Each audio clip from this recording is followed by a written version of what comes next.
ناظرین،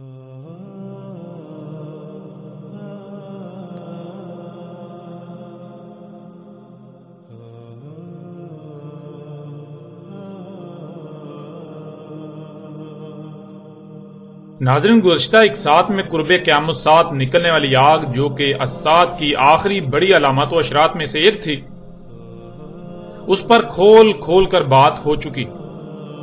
اسی آگ کو جہاں نہ صرف محمد رسول اللہ علیہ السلام نے آج سے 14 صدیہ قبل کھول کھول کر واضح کر دیا تھا، اس کے بارے میں رہنمائی میں کوئی کسر نہیں چھوڑی تھی، تو وہیں اس آگ کو ایک اور مختلف پہلو سے بھی واضح کر دیا تھا۔ اس آگ کو محمد رسول اللہ علیہ السلام نے فرات سے ظاہر ہونے والا غیر معمولی مقدار میں ظہور کے وقت ایسا قیمتی ترین خزانہ قرار دیا کہ جس کے سامنے اس وقت کی باقی تمام کی تمام قیمتی سے قیمتی اشیاء کی چمک دمک قدر و قیمت ماند پڑ جائے گی۔ اور مزید اس بارے میں کیا کہا، روایات کو سامنے رکھتے ہوئے آپ بات کرتے ہیں اس موضوع پر۔ آپ کو اس وقت سکرین پر 7 روایات نظر آ رہی ہیں۔ ان روایات پر بات کرنے سے پہلے ان میں استعمال ہونے والے کچھ الفاظ کو جاننا بہت ضروری ہے، اور ان میں پہلا لفظ ہے جبل، اور جبل عربی میں کہتے ہیں غیر معمولی حجم والی شے کو، یعنی بہت بڑی مقدار میں کسی شے کا ہونا۔ یہ خصوصیت پہاڑ میں پائی جاتی ہے، اس لیے پہاڑ کو عربی میں جبل کہا جاتا ہے۔ اس کے علاوہ پہاڑ چوٹی کی مانند ہوتا ہے، اور عربی میں چوٹی راس کو کہتے ہیں، اسی وجہ سے پہاڑوں کو رواسی بھی کہا جاتا ہے۔ پہاڑ کو راس اور پہاڑوں کو رواسی۔ دوسرا لفظ ہے ذہب، اور ذہب عربی میں کہتے ہیں ایسی شے کو جس کے سامنے باقی تمام کی تمام اشیاء کی قدر و قیمت چمک دمک ماند پڑ جائے، جس کی قدر و قیمت چمک دمک باقی سب پر غالب آ جائے۔ اموال و دولت میں یہ خصوصیت سونے میں پائی جاتی تھی، اس وجہ سے سونے کو بھی ذہب کہا جاتا تھا۔ سونے کو ذہب اسی وجہ سے کہا جاتا ہے کیونکہ اس میں یہ خصوصیت پائی جاتی ہے۔ مثلا سونا اگر کسی جگہ پڑا ہو اور وہیں جانور، بھیڑ بکریوں سمیت مختلف اموال و دولت موجود ہوں، تو سونے کی موجودگی میں سونے کے سامنے باقی سب اشیاء کی قدر و قیمت چمک دمک ماند پڑ جائے گی۔ سونے کی قدر و قیمت چمک دمک ان سب پر غالب آ جائے گی۔ بالکل اسی طرح کوئی اور ایسی شے سامنے آ جائے جس کے سامنے سونے کی قدر و قیمت چمک دمک ماند پڑ جائے، تو وہاں سونے کو نہیں بلکہ اس دوسری شے کو عربی میں ذہب کہا جائے گا۔ پھر ناظرین آگے آتا ہے تیسرا لفظ کنز، جس کے معنی ہے قیمتی ترین شے۔ اب آتے ہیں روایات کی طرف، اور سب سے پہلی روایت آپ کو سکرین پر نظر آ رہی ہے۔ رسول اللہ صلی اللہ علیہ وآلہ وسلم نے کہا، ان قریب فرات کے پردہ ہٹائے گا بہت بڑی غیر معمولی مقدار میں خزانے سے، یعنی ایسی قیمتی ترین شے کی بہت بڑی غیر معمولی مقدار سے جس کے سامنے اس وقت کی تمام قیمتی سے قیمتی اشیاء کی چمک دمک قدر و قیمت ماند پڑ جائے گی۔ پھر اس طرح اگلی روایت، رسول اللہ صلی اللہ علیہ وآلہ وسلم نے کہا، نہیں قائم ہوگی الساعۃ، یعنی انسانوں کے اپنے ہی ہاتھوں سے کیے ہوئے مفسد اعمال کے رد عمل میں آنے والی انسانوں پر آخری بڑی تباہی، جو کہ عظیم زلزلہ ہوگا، یہاں تک کہ فرات پردہ ہٹا دے گا ایک بہت بڑی غیر معمولی مقدار میں ایسی قیمتی ترین شے سے جس کی موجودگی میں اس کے سامنے باقی تمام کی تمام قیمتی سے قیمتی اشیاء کی قدر و قیمت چمک دمک ماند پڑ جائے گی۔ تو ناظرین غور کریں، کیا آج ایسی شے موجود ہے جو فرات کی سرزمین سے ظہور پذیر ہوئی، جس کے سامنے سونے کی بھی قدر و قیمت چمک دمک ماند پڑ گئی؟ جب غور کریں تو حقیقت آپ کے سامنے ہے، اور آج نہیں بلکہ کب کا اس شے کا ظہور ہو چکا، اور آج اسے خام تیل سیال سونا یعنی مایا حالت میں سونا یا بلیک گولڈ یعنی کالا سونا کا نام دیا جاتا ہے۔ ناظرین خام تیل کے ظہور سے پہلے سونے کو ذہب کہا جاتا تھا، کیونکہ سونا ذہب تھا، یعنی سونے میں یہ خصوصیت پائی جاتی تھی کہ سونے کے سامنے باقی تمام کی تمام قیمتی سے قیمتی اشیاء کی قدر و قیمت چمک دمک ماند پڑ جاتی تھی۔ لیکن آج وہ مقام سونے کو نہیں بلکہ خام تیل کو حاصل ہو چکا ہے، اور خام تیل کو کیوں یہ مقام حاصل ہوا؟ اس کی وجہ یہ ہے کہ سونے سے آپ کچھ بھی خرید تو سکتے ہیں، لیکن سونے سے کچھ بھی بنا نہیں سکتے۔ اس کے برعکس آج جنہیں آپ سہولتوں، آسائشوں اور آسانیوں کا نام دیتے ہیں، ایجادات کا نام دیتے ہیں، جنہیں آپ اپنے لیے مسیحا سمجھتے ہیں، ان سب کی تخلیق صرف اور صرف خام تیل سے ہی ممکن ہو سکی۔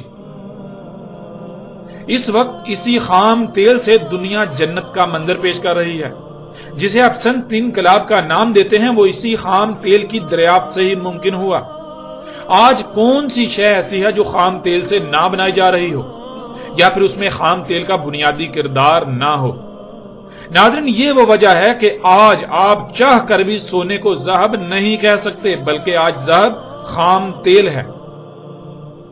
بالکل ایسے ہی جیسے صدارت، وزارت عظمیٰ سمیت کوئی بھی عہدہ یا مقام ہوتا ہے، آج کسی کے پاس تو کل کو کوئی دوسرا وہ مقام پا سکتا ہے۔ کوئی تب تک صدر کہلائے گا جب تک کہ کسی دوسرے کو وہ مقام حاصل نہیں ہو جاتا۔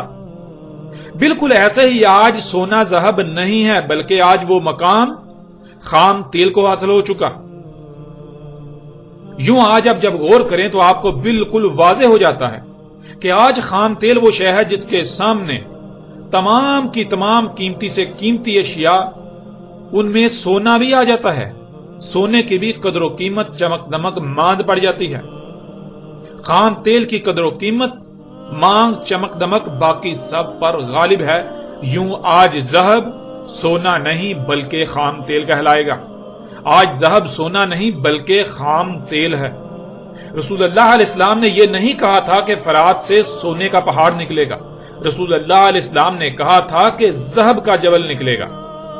ذہب یعنی ایسی قیمتی ترین شے جس کے سامنے باقی تمام کی تمام قیمتی سے قیمتی اشیاء کی چمک دمک قدر و قیمت ماند پڑ جائے، جس کی چمک دمک قدر و قیمت باقی سب پر غالب آ جائے، اس شے کا بہت ہی بڑی تعداد میں، بڑی مقدار میں، غیر معمولی مقدار میں ظہور ہونا تھا۔ مزید محمد رسول اللہ علیہ السلام نے اس کی پہچان اور اس کے بارے میں کیا بیان کیا، یہ واضح کرنے کے لیے بڑھتے ہیں اگلی روایات کی طرف۔ رسول اللہ صلی اللہ علیہ وآلہ وسلم نے کہا، نہیں قائم ہوگی الساعۃ، انسانوں کے اپنے ہی ہاتھوں سے کیے ہوئے مفسد اعمال کے رد عمل میں آنے والی انسانوں پر آخری بڑی عظیم تباہی، عظیم زلزلہ، یہاں تک کہ فرات پردہ ہٹائے گا ایک بہت بڑی غیر معمولی مقدار میں ایسی قیمتی ترین شے سے جس کی موجودگی میں اس کے سامنے باقی تمام کی تمام قیمتی سے قیمتی اشیاء کی قدر و قیمت چمک دمک ماند پڑ جائے گی۔ لوگ لڑیں گے اس پر، پس ان کے 10 سے 9 قتل ہوں گے۔ رسول اللہ صلی اللہ علیہ وآلہ وسلم نے کہا، نہیں قائم ہوگی الساعۃ، یعنی انسانوں کے اپنے ہی ہاتھوں سے کیے ہوئے مفسد اعمال کے رد عمل میں آنے والی انسانوں پر آخری بڑی تباہی، عظیم زلزلہ، یہاں تک کہ فرات پردہ ہٹائے گا ایک بہت بڑی غیر معمولی مقدار میں ایسی قیمتی ترین شے سے جس کی موجودگی میں اس کے سامنے باقی تمام کی تمام قیمتی سے قیمتی اشیاء کی قدر و قیمت چمک دمک ماند پڑ جائے گی۔ لوگ لڑیں گے اس پر، پس ان کے ہر 100 میں سے 99 قتل ہوں گے۔ پس ان میں سے ہر شخص یہی کہے گا کہ ہو سکتا ہے میں ہی وہ ہوں جو بچ جاؤں۔ رسول اللہ صلی اللہ علیہ وآلہ وسلم نے کہا، نہیں قائم ہوگی الساعۃ، یعنی انسانوں کے اپنے ہی ہاتھوں سے کیے ہوئے مفسد اعمال کے رد عمل میں آنے والی انسانوں پر آخری بڑی تباہی، عظیم زلزلہ، یہاں تک کہ فرات پردہ ہٹا دے گا ایک بہت بڑی غیر معمولی مقدار میں ایسی قیمتی ترین شے سے جس کی موجودگی میں اس کے سامنے باقی تمام کی تمام قیمتی سے قیمتی اشیاء کی قدر و قیمت چمک دمک ماند پڑ جائے گی۔ پس جب لوگ اس کے بارے میں سنیں گے تو لوگ اس کی طرف چل پڑیں گے، یعنی اس کو حاصل کرنے کے لیے اس کی طرف اپنا رخ کر لیں گے۔ پس کہیں گے جو اس کے پاس ہوں گے، اللہ کی قسم اگر ہم نے چھوڑ دیا تو اس سے سارے کا سارا لے جائیں گے۔ پس لوگ اس پر لڑیں گے حتیٰ کہ تمام کے تمام سے 99% قتل ہوں گے۔ ناظرین، آپ نے روایات کو دیکھا، ان میں رسول اللہ علیہ السلام نے کیا کہا۔ اب اس بات پر غور کریں کہ کیا آج ایسا ہو رہا ہے؟ کیا خام تیل جو موجودہ دور کی قیمتی ترین شے ہے، جس کے سامنے تمام کی تمام قیمتی سے قیمتی ترین اشیاء کی چمک دمک ماند پڑ گئی، سونے کی جگہ یہ ذهب بن گیا، تو کیا جب یہ خام تیل نکلا تو اس کی طرف دنیا کے لوگ بڑھے؟ جب دنیا والوں نے اس کے بارے میں سنا، ان کے پاس اس کے بارے میں خبر پہنچی، ان کو معلوم پڑا کہ اس سے کیا کچھ خلق کیا جا سکتا ہے، دنیا جنت بن سکتی ہے، تو کیا دنیا کے لوگ اس کے حصول کے لیے اس کی طرف بڑھے؟ کیا اس کے حصول کے لیے آپس میں لڑ رہے ہیں، قتال کر رہے ہیں؟ کیا خام تیل پر لڑائی ہو رہی ہے؟ تو یہ حقیقت بھی آج آپ کے سامنے ہے۔ آج پوری دنیا میں ہونے والی جنگوں کا محور یہی خام تیل ہے۔ اسی کے حصول کے لیے لیبیا، یمن، عراق و شام کھنڈرات میں بدل رہے ہیں، اقوام عالم ایک دوسرے سے لڑ رہی ہیں۔ اسی کے حصول کے لیے ہونے والی جنگوں میں بڑے پیمانے پر پوری دنیا میں لوگ قتل ہو رہے ہیں، لوگ مارے جا رہے ہیں۔ ناظرین، کون نہیں جانتا کہ امریکہ عراق میں خام تیل کے لیے ہی تو آیا تھا؟ کون نہیں جانتا کہ آج شام و عراق کے جو حالات ہیں وہ اسی خام تیل ہی کی وجہ سے تو ہیں؟ کون نہیں جانتا لیبیا اور یمن کے آج جو حالات ہیں اسی خام تیل ہی کی وجہ سے ہیں؟ اسی پر آج جنگیں ہو رہی ہیں۔ یوں یہ حقیقت بھی آج آپ کے سامنے ہے، یہ حق آج آپ اپنی آنکھوں سے دیکھ رہے ہیں۔ پوری دنیا جانتی ہے کہ آج پوری دنیا میں ہونے والی جنگوں کا محور خام تیل ہے۔ خام تیل کے حصول کے لیے پوری دنیا مختلف گروہوں میں تقسیم ہے اور آپس میں لڑ رہی ہے، جنگ و جدل کر رہی ہے۔ پھر مزید دیکھیں محمد رسول اللہ علیہ السلام نے اس بارے میں کیا رہنمائی کی، اس بارے میں آج سے 14 صدیاں قبل کیا کہا تھا۔ رسول اللہ صلی اللہ علیہ وآلہ وسلم نے کہا، ان قریب فرات کے پردہ ہٹائے گا ایسی قیمتی ترین شے کے خزانے سے کہ جس کے سامنے اس وقت کی تمام قیمتی سے قیمتی ترین اشیاء کی چمک دمک قدر و قیمت ماند پڑ جائے گی، اس کی چمک سب پر غالب آ جائے گی۔ بس اس وقت جو بھی موجود ہو اس میں سے کچھ بھی نہ لے، یعنی خواہ کچھ بھی ہو جائے، اس وقت جو بھی موجود ہو اس میں سے کچھ حاصل نہ کرے، اس میں سے کچھ نہ لے۔ اور ناظرین، یہ بالخصوص اس وقت کے حکمرانوں کو کہا جا رہا ہے، یعنی ان لوگوں کو کہا جا رہا ہے، ان شخصیات کو کہا جا رہا ہے، ان شخصیات کو نصیحت تھی جن کے ہاتھ میں اقتدار ہوگا، جن کے ہاتھ میں یہ فیصلہ کرنے کا اختیار و صلاحیت ہوگی کہ آیا کہ اس کی طرف جایا جائے، اس پر لڑا جائے، اس میں سے کچھ لیا جائے یا پھر اپنا ہاتھ روک لیا جائے۔ اس طرح اگلی روایت، رسول اللہ صلی اللہ علیہ وآلہ وسلم نے کہا، پردہ ہٹائے گا فرات ایسی قیمتی ترین شے کی غیر معمولی مقدار سے کہ جس کے سامنے اس وقت کی تمام قیمتی سے قیمتی ترین اشیاء کی چمک دمک قدر و قیمت مان پڑ جائے گی۔ پس قتل ہوں گے اس پر ہر 9 میں سے 7۔ پس اگر تم اس وقت کو پالو تو پس نہ جانا اس کے قریب بھی، یعنی اگر تم اس وقت کو پالو تو خواہ کچھ بھی ہو جائے اس کے قریب بھی نہ بٹکنا، اس کو لینے کے لیے، اسے حاصل کرنے کے لیے اس کی طرف اپنا رخ، اپنی توجہ مت کرنا، اس کی طرف نہ بڑھنا، اپنے آپ کو روک لینا، اس میں سے کچھ بھی نہ لینا۔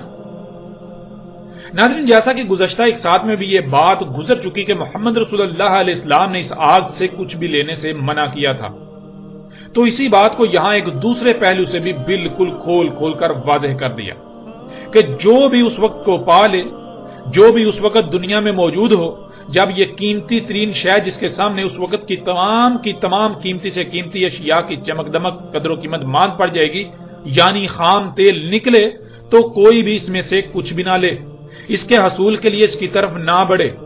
اب ناظرین، آپ خود غور کریں کہ کیا آج آپ اسی وقت میں موجود نہیں ہیں؟ اور آپ دیکھیں کون ہیں جو اس خام تیل کو حاصل کر رہے ہیں۔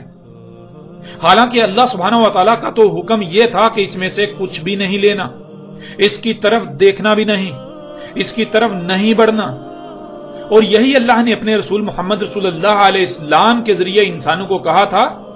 اب جو اللہ کا حکم مان کر اس پر عمل کرے گا بلا شک و شبہ وہ مومن، اور جو نہیں مانتا تو وہ مومن کیسے ہو سکتا ہے؟ ناظرین، ذرا غور تو کریں، آج کون لوگ ہیں جو اسی خام تیل سے لے رہے ہیں، جو اس کی طرف بڑھ رہے ہیں؟ وہ کون لوگ ہیں جن کے پاس اقتدار ہے، جن کے پاس اختیار ہے، یہ فیصلہ کرنے کی قوت و صلاحیت ہے، جن کے پاس یہ فیصلہ کرنے کا اختیار ہے کہ آیا اسے حاصل کیا جائے یا پھر اس سے اپنے ہاتھ کو روک لیا جائے؟ وہ کون لوگ ہیں؟ تو آپ کو بالکل واضح نظر آ جائیں گے۔ اگر تو وہ ایسا کرتے ہیں جو اللہ نے حکم دیا تھا اس طرح کرتے ہیں تو اللہ کے قانون میں مومن، اگر وہ ایسا نہیں کر رہے تو وہ مومن کیسے ہو سکتے ہیں؟ مومن تو کہتے ہیں جو حکم دیا جا رہا ہے اس کو نہ صرف دل سے رضامندی کے ساتھ تسلیم کرنا بلکہ اس پر عین اسی طرح عمل کرنا جس طرح حکم دیا جا رہا ہے، جس طرح کرنے کا کہا جا رہا ہے۔ تو ذرا غور کریں، کیا آج بالکل وہی کیا جا رہا ہے جو اللہ کا حکم ہے، اللہ نے جو حکم دیا تھا، یا پھر اللہ کے حکم کے برعکس کیا جا رہا ہے، یا پھر اللہ کے حکم کے برعکس ہو رہا ہے؟ وہ شخصیات، وہ لوگ جن کے ہاتھ میں اقتدار ہے، جن کے ہاتھ میں پوری کی پوری قوموں کا حال و مستقبل ہے، وہ کیا کر رہے ہیں؟ آیا کہ وہ اسے حاصل کر رہے ہیں یا پھر اسے حاصل کرنے سے رکے ہوئے ہیں؟ وہ اس کی طرف بڑھ رہے ہیں یا پھر بڑھنے سے رکے ہوئے ہیں؟ اور اللہ نے کیا حکم دیا وہ کیا کر رہے ہیں؟ یہ تمام کے تمام حقائق آج آپ اپنی آنکھوں سے دیکھ رہے ہیں، یہ حق آج آپ اپنی آنکھوں سے دیکھ رہے ہیں، حقیقت آج آپ کے سامنے ہے۔ یہ عرب جو آج اسی خام تیل کی وجہ سے دنیا میں جنت کے مزے لوٹ رہے ہیں، ان کو کس نے یہ اختیار دیا کہ اللہ کے غیب کا کفر کریں، یہ اللہ کی آیات کی تکذیب کریں کہ اللہ نے اس خام تیل کو کسی نہ کسی مقصد کے لیے خلق کیا تھا اور یہ اسے وہاں سے نکال کر اپنے مقاصد کے لیے استعمال کریں؟ یہ اس بات کا اعلانیہ کفر کریں کہ نہیں، اللہ نے اسے کسی مقصد کے لیے خلق نہیں کیا تھا، اللہ نے تو اسے اس لیے خلق کیا تھا تاکہ ہم نکالیں اور جو جی چاہے کریں۔ یہ خام تیل نکالیں، انہیں یہ کس نے اختیار دیا؟ ان کو یہ کس نے حکم دیا؟ کس نے اجازت دی؟ ان کو کس نے یہ اختیار دیا، اجازت دی کہ اسے حاصل کریں؟ اللہ کا حکم تو اس کے برعکس تھا، تو ایسے لوگ مومن کیسے ہو سکتے ہیں؟ اے آل سعود، اے عرب حکمرانوں اور اے آل سعود اور عرب امراء کے ٹکڑوں پر پلنے والو، یہ جان لو تم بدترین مشرک ہو۔ ہاں تم مشرک ہو، بدترین مشرک۔ آنکھیں کھول کر دیکھ لو اور کان کھول کر سن لو، تم دنیا کے بدترین مشرک ہو۔ باقی اقوام عالم تو تھی ہی مشرک، لیکن تم تو مومن ہونے کے دعوے دار ہو، اس لیے تم منافقین کا کفر واضح کرنا بہت ضروری ہے۔ جو ہیں ہی کافر ان کو تو سب جانتے ہیں، لیکن تم تو منافقین ہو، تم منافقین ایمان و اسلام کے لبادے اڑے ہوئے ہو۔ تمہیں تکلیف تو بہت ہوگی، لیکن جان لو اس ذات کی قسم جو احد ہے، جو رب العالمین ہے، تم لوگ بدترین مشرک ہو۔ خواہ تمہیں یہ حق کتنا ہی ناگوار کیوں نہ گزرے، لیکن جان لو یہ حق ہے، یہ حق ہے کہ تم بدترین منافق ہو، تم اللہ کے سب سے بڑے مجرم ہو۔ اپنی آنکھیں کھول لو اس سے پہلے کہ دیر ہو جائے۔ جان لو یہ آخری بار متنبہ کیا جا رہا ہے، وقت بالکل ختم ہو چکا، اس کے بعد تمہارے پاس کوئی بہانہ نہیں رہے گا۔ آج تم نہیں مانتے تو جان لو وہ رب جو تم پر یہ حق آج واضح کر رہا ہے وہ منوانے پر بھی قادر ہے، اس نے تم سے منوانا بھی قدر میں کر دیا۔ آج اگر مانتے ہو تو دنیا و آخرت میں فائدے میں رہو گے، اور اگر آج تکبر کرتے ہو اور نہیں مانتے تو جان لو تمہیں ماننا ہوگا۔ تم مانو گے لیکن تب تمہارا ماننا تمہیں کوئی نفع نہیں دے گا۔ جان لو عذاب عظیم تمہارے سر پر آ چکا۔ اپنی آنکھیں کھول لو، بعد میں سوائے پچھتاوے کہ تمہارے پاس کچھ نہیں رہے گا۔